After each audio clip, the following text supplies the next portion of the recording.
Alvar Aalto was born in Alajärvi in central Finland and raised in Jyväskylä.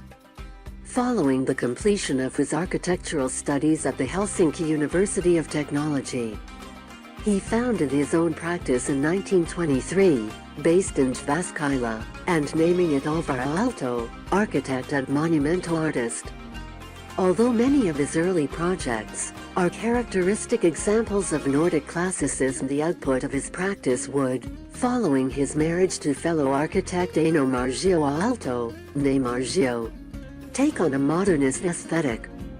From civic buildings to culture houses, university centers to churches, and one-off villas to student dormitories. The projects compiled here, spanning 1935 to 1978, celebrate the breadth of Aalto's work of art.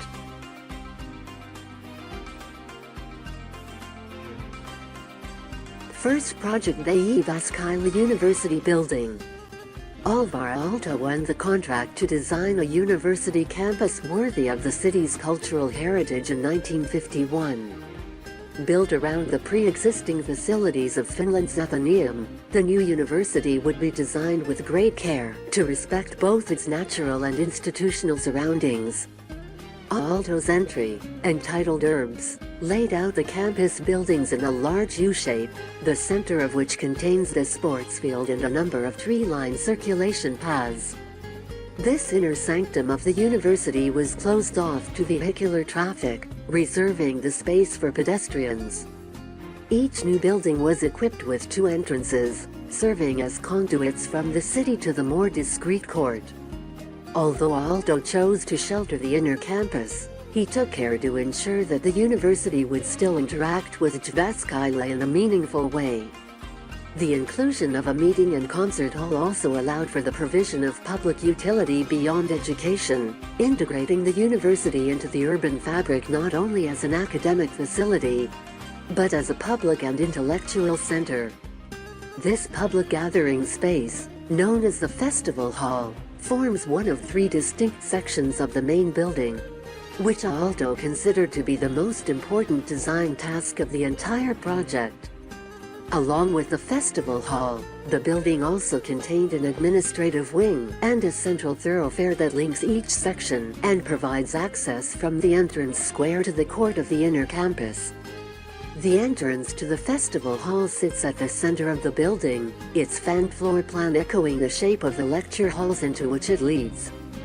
The front end of the room is almost entirely glazed with floor-to-ceiling windows, looking out onto the forest surrounding the foyer.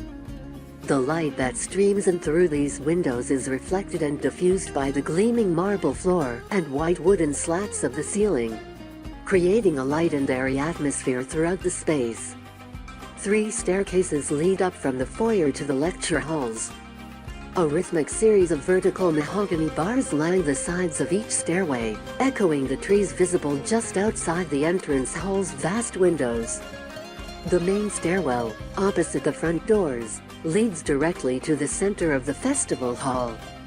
The others, flanking either side of the foyer at the same oblique angles as the walls themselves, arrive at the halls after a series of 3 mezzanine landings. This stair configuration reflects the interest Aalto had in mimicking aspects of Mediterranean hill towns at the time.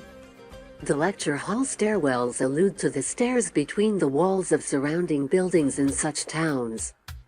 From the beginning, Aalto wanted to create the festival hall out of a combination of multiple lecture halls.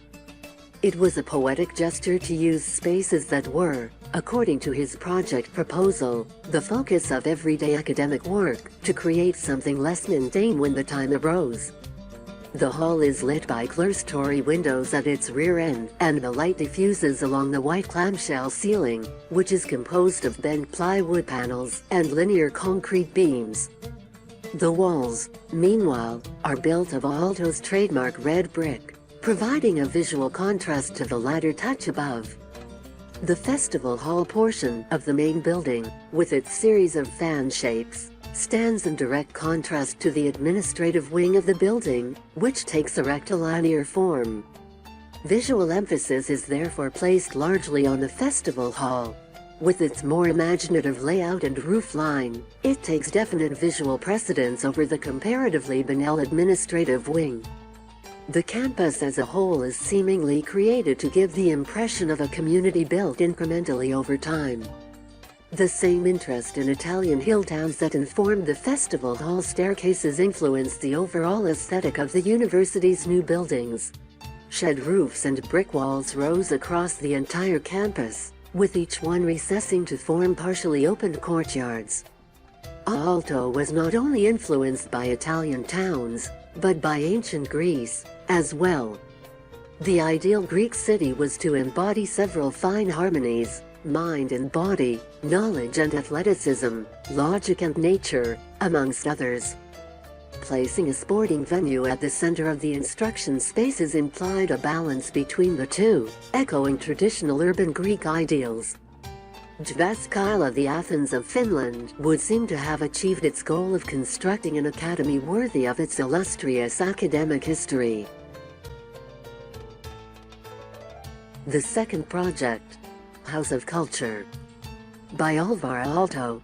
Originally built as the headquarters for the Finnish Communist Party, the House of Culture has since established itself as one of Helsinki's most popular concert venues. Comprising a rectilinear copper office block, a curved brick auditorium, and a long canopy that binds them together, the House of Culture represents the pinnacle of Alvar Aalto's work with red brick architecture in the 1950s. Aalto's office was busy with a substantial workload when design work commenced on the House of Culture in 1955. However, it was the House of Culture that would emerge as perhaps the most memorable design to come out of Aalto's practice that year. The House of Culture's tripartite design stems from the variety of programs which were intended to take place within its walls. Serving as the headquarters of a political party meant the facility would have to be equipped for daily administrative and bureaucratic business as well as special public events, all in keeping with the political ideologies it was to represent. The two main elements of the program arose as the two main elements of the complex, the space between them serving as a public plaza and reception space. On the left side of the plaza is the undulating brick edifice of the auditorium. Constructing such an irregular form out of brick required extensive experimentation. A particular unit had to be capable of forming both concave and convex walls of varying radii. The resulting bricks were not rectangular but fanned, each forming a small segment of a circle. Rounded corners allowed for greater ease of assembly, more complex play of light across the surface of the facade, and even helped to protect against fractures in the walls. Aalto had made extensive use of red brick in his previous projects, but it was in the House of Culture that he would first experiment with its use in a non-orthogonal form.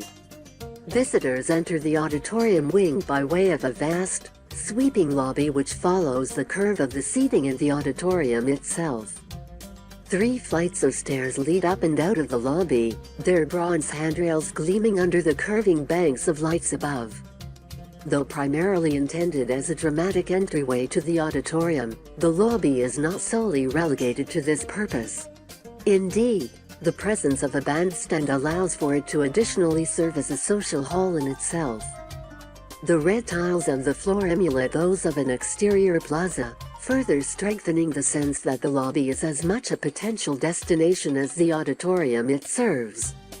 The auditorium is laid out as a broad, asymmetrical clamshell that is much wider than it is deep. Wrought of concrete, wood, and tile, the hall places significant importance on controlling acoustics. The materials are assembled into specialized panels that either reflect or absorb sound, based on the particular need of each part of the room. Certain panels can even be removed or interchanged based on the number of attendees and the type of event taking place, while still maintaining the general layout and aesthetic Aalto envisioned. Seating in the auditorium is broken up into various subsections, each with its own unique footprint and visual quality. The orchestra space before the stage is wide and flat, allowing for variable configuration as with the acoustic panels along the walls. Aisles divide each of the subzones from each other, as do a pair of elegantly fined concrete columns in the rear end of the room. This subdivision creates a sense that each seating zone is its own space, despite being unified in their focus on the stage. Standing in silent rebuttal to the sinuous, irregular curves of the auditorium is the administrative block. Block is an appropriate term for the firmly rectilinear office wing, which is also surfaced in copper instead of the unique bricks that make up its neighbor. The building's relatively austere, formal nature is suited to its use for bureaucratic affairs, as opposed to the public gatherings in the auditorium across the plaza. Though its original patrons have since disbanded, the House of Culture has continued to serve as Helsinki's concert hall of choice since its completion in 1958. It is, as its website states, a magnificent building which exudes the atmosphere of years gone by. Age has evidently not tarnished the House of Culture's original luster. Indeed, the building remains one of the most iconic of Aalto's works of the 1950s. The third project, Seinäjoki Town Hall. Occupying the center of a small farming town in Finland, Seinäjoki's town hall might appear almost too monumental for its context. Designed by Alvar Aalto in 1949, the town hall is a study in opposition. Elements of classicism and the monumental blended with modernity and intimacy to form a cohesive new center point for the community. These and other aspects of the design initially proved somewhat divisive, and the town hall has not been without controversy since its inception. Aalto's proposal for the project follows the traditional European court and tower model of a civic center. The complex consists of two wood-framed brick buildings, the rectangular library block and the U-shaped government building.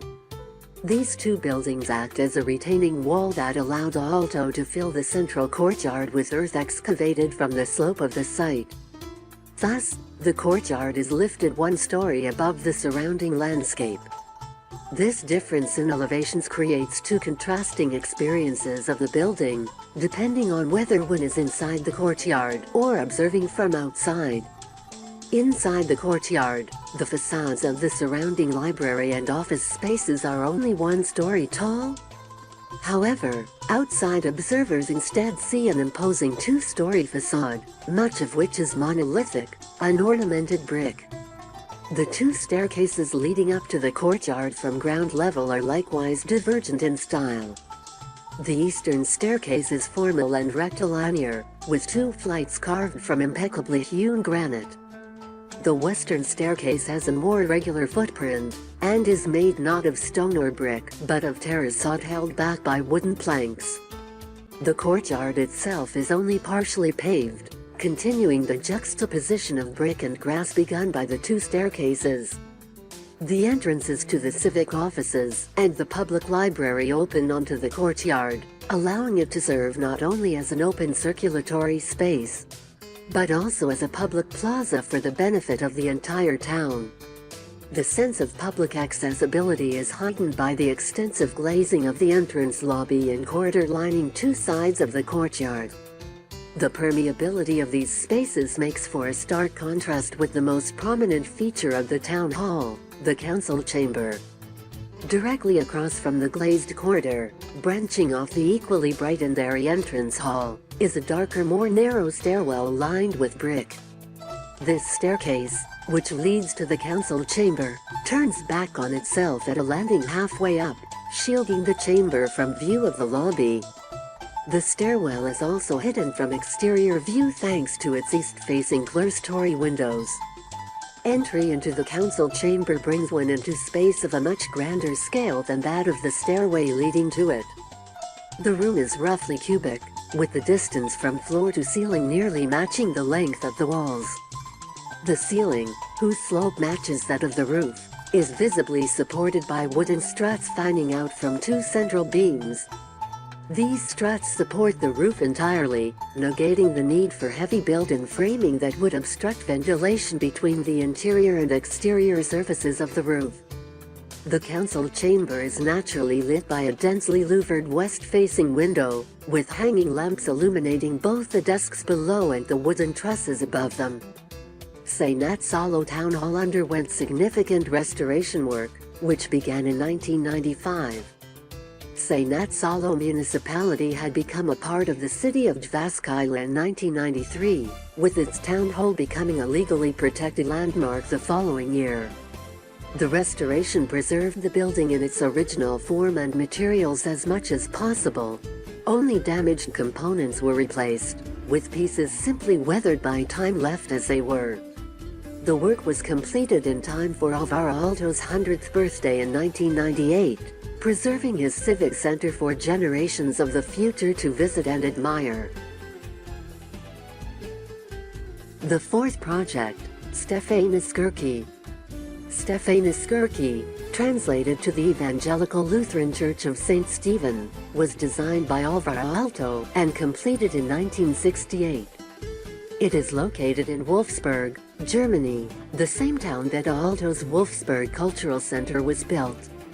Stephanskirche is among the prominent architectural testimonies of international modernism in Germany. Stephanskirche is considered a modern religious building and is a return to the late work of Aalto's functionalism of the 1930s. It is located on a slight hill in the middle of the urban life of Wolfsburg. The side of the building that faces the shopping center has a facade clad in Carrara marble and is completely windowless, having a symbolic meaning as it opposes the bustle of the mall beyond it. On the east side, a freestanding bell tower rests on whitewashed concrete columns. Aalto originally planned for 12 columns, but only 9 were constructed. The back is composed of various sized cubes that are asymmetrically staggered up the hill. These cubes make up the community center and include offices, a library, clubroom, kitchen, and common rooms. Stephanskirche does not compete with the high-rises in terms of size, but it is still a distinct urban landmark due to its facade treatment. The simple white-painted interior contains 250 individual wooden chairs and can hold up to 600 visitors. The high ceiling is covered in unique round, wooden sound reflectors. The altar made of Carrara marble rests at the north end of the trapezoidal plan. Aalto has a great history of designing religious architecture.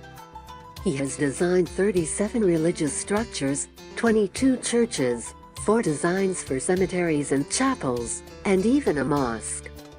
Stephanskirche reveals Aalto's skills in church design and his characteristics of his globally recognized standardization of international modernism.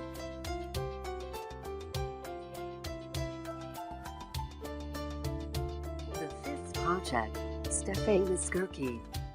Despite being one of the seminal works of modern Scandinavian architecture, Alvar Aalto's Pori Library languished in relative obscurity for 3/4 of a century until its media breakthrough in late 2014.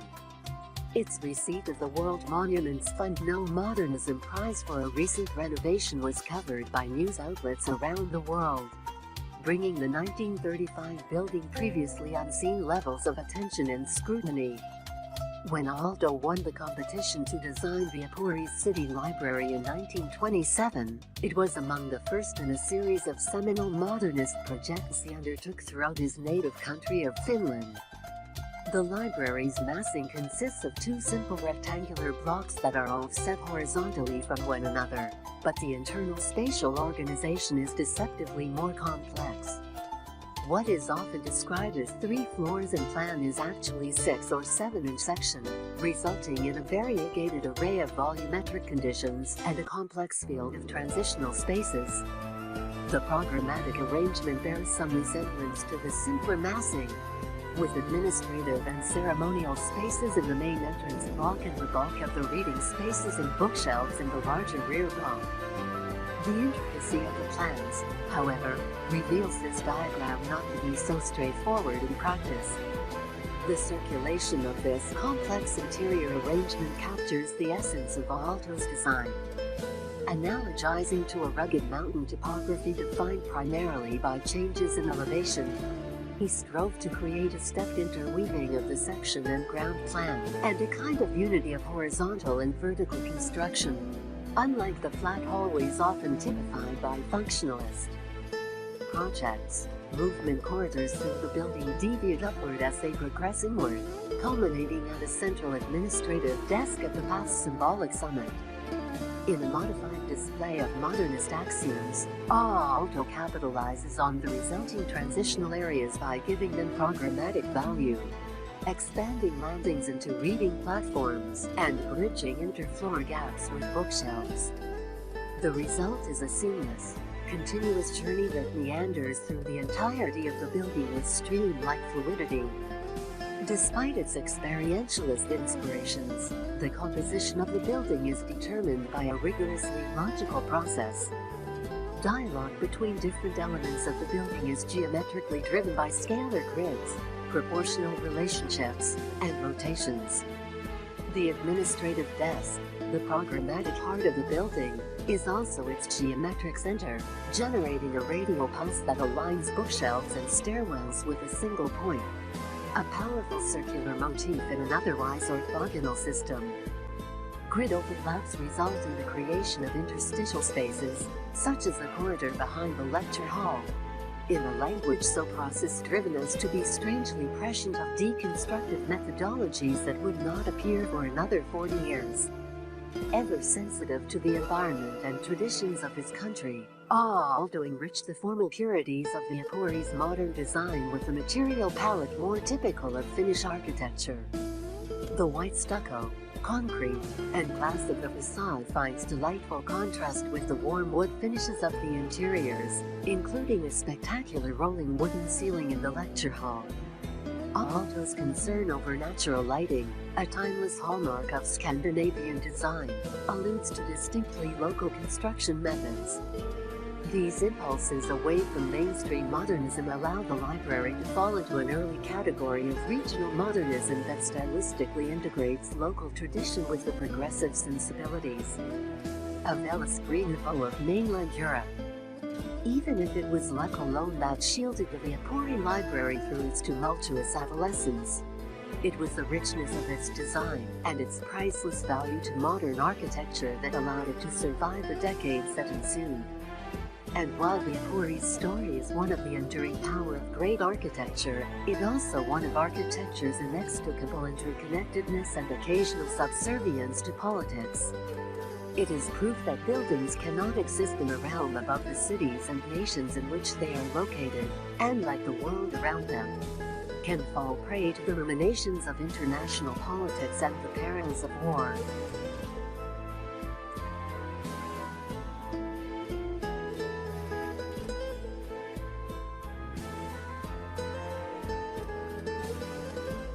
The sixth project, Highlandgeist Kirke. Aalto designed a total of 6 buildings in Germany, one of them being Highlandgeist Kirke, an evangelistic Lutheran church in Wolfsburg, Germany. Aalto was asked to design this church on November 5, 1958, and it was completed 4 years later in 1962. Highlandgeist Kirke is a modern religious building consisting of a church, community center, daycare, and pastorate. The church component is located in the center of the structure. The exterior facade is similar to another of Aalto's, Stephanskirche, due to its white-colored brick masonry. A large window fills the northwest side of Highlandgeist Kirke, and a few smaller, irregularly indented windows are on other facades. The roof is covered in copper plates that incline towards the side altar, where they curve down towards the ground. This feature gives Highlandgeist Kirke a very distinguished and unique look. A 32-meter-tall white freestanding bell tower with superimposed free-hanging bells rests on the northwest side of the church, opposite the curve. The interior roof is covered in wooden panels, contrasting the white walls. It is organically shaped and has white ribs running through it. The walls have both curves and straight edges. Approximately 300 seats are organized in Highlandgeist Kirke, but an additional 100 can be added if necessary. Aalto designed a number of churches, and this is one of two he made for Wolfsburg. Aalto's outstanding international modernist style has truly left its mark in Germany.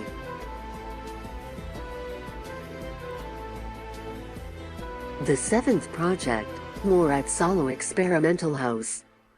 Aalto began the design for a summer getaway for himself on the western shore of island Murat Salo, Finland.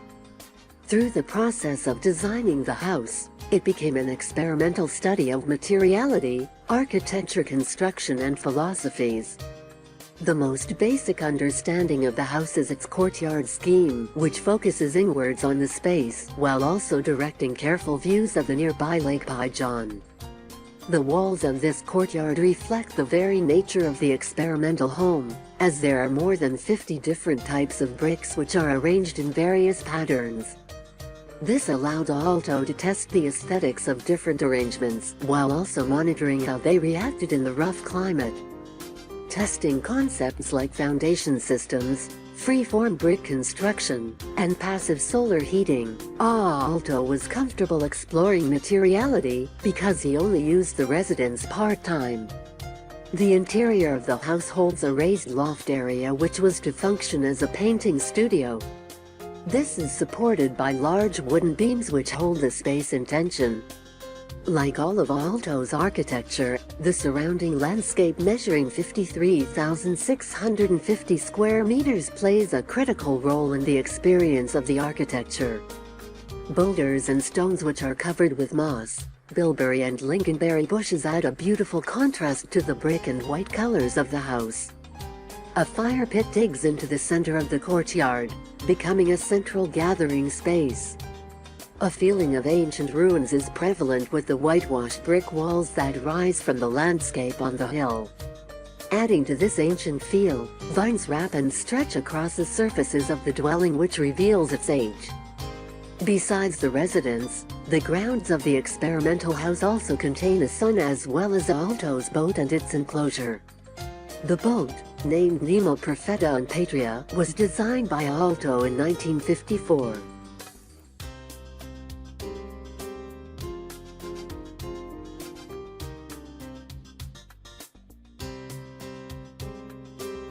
The eighth project, Maison Louis Carre.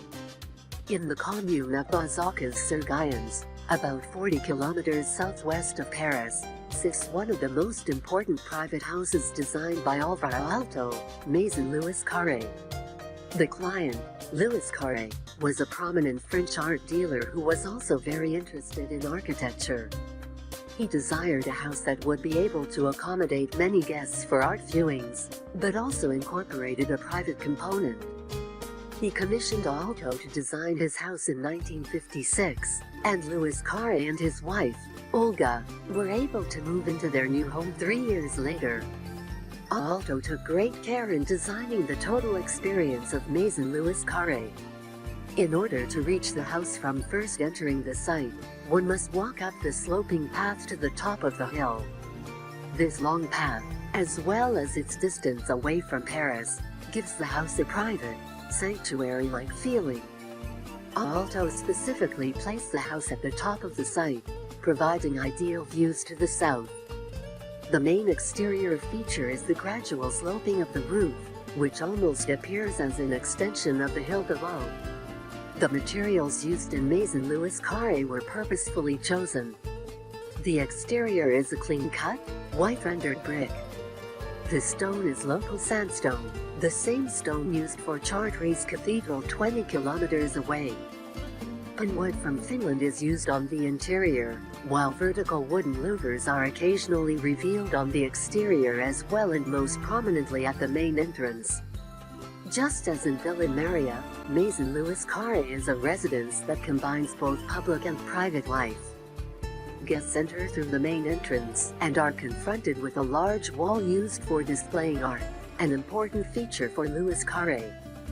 Guests are then directed down the wide Venetian stairway into the living room through careful design techniques by Aalto, such as a slight organic curve of the ceiling.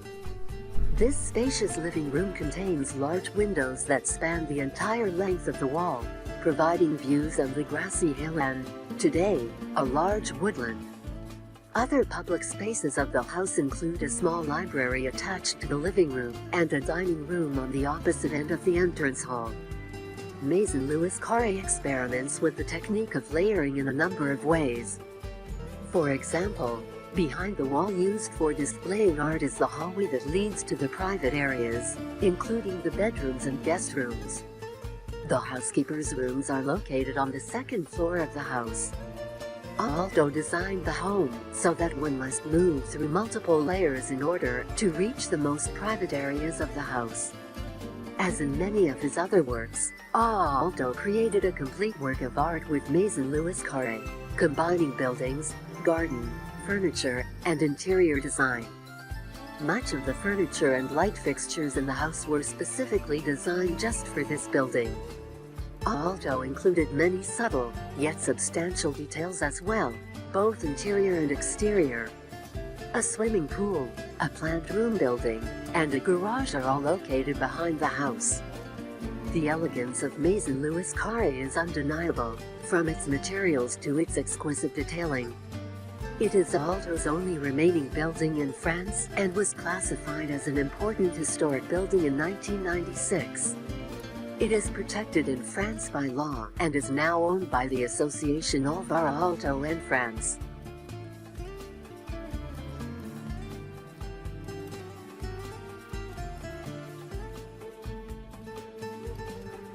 The ninth project, Riola Parish Church. Designed by Finnish architect Alvar Aalto, Riola Parish Church is a stunning concrete form which mimics and modulates with the contours of its Italian landscape. The magnificent baptistry, completed in 1978, is located 8 kilometers south of Bologna in the small town of Riola. Aalto's evocative modernist architecture captures the spirit of this mountain setting.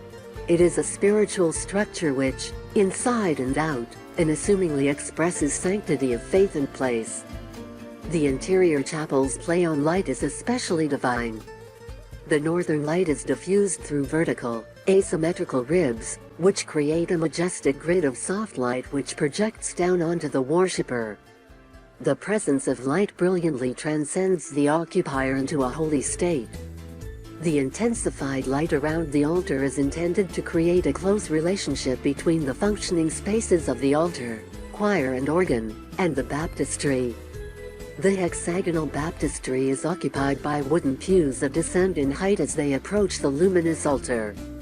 The church's distinct exterior profile is inspired by the three mountains that surround Riola, Monte Volo, Monte Vigez and Monte Vico. Its form is harmonious with nature, and this is present in Aalto's intentionally pure geometric forms which converge at a central point to represent the center the church itself represents. The interior of the church is left moderately unadorned, in modernist style, and instead highlights its architectural arches with natural light from above. The only other window is a sliver of glass which views out toward the adjunct river, the Limantra torrent. The Riola Parish Church is said to be characteristic of Alvar Aalto's lamps. The architectural ribs which support the light shelves in this structure are reminiscent of the structure used to support the structure of his light fixtures.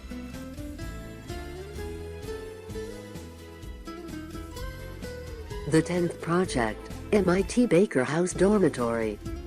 Alvar Aalto designed the Baker House in 1946 while he was a professor at the Massachusetts Institute of Technology, where the dormitory is located. It received its name in 1950, after the MIT's Dean of Students Everett Moore Baker was killed in an airplane crash that year. The dormitory is a curving snake slithering on its site and reflects many of Aalto's ideas of formal strategy, making it a dormitory that is both inhabited and studied by students from all over the world.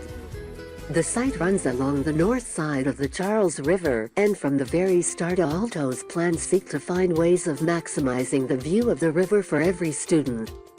The building's undulating form also does not subject the views of the rooms to be oriented at right angles towards the busy street. The form established a wide variety of room shapes, creating 43 rooms and 22 different room shapes per floor that, although similar, still require distinct designs for the placement of built-in furniture. The plan is composed around a single loaded corridor.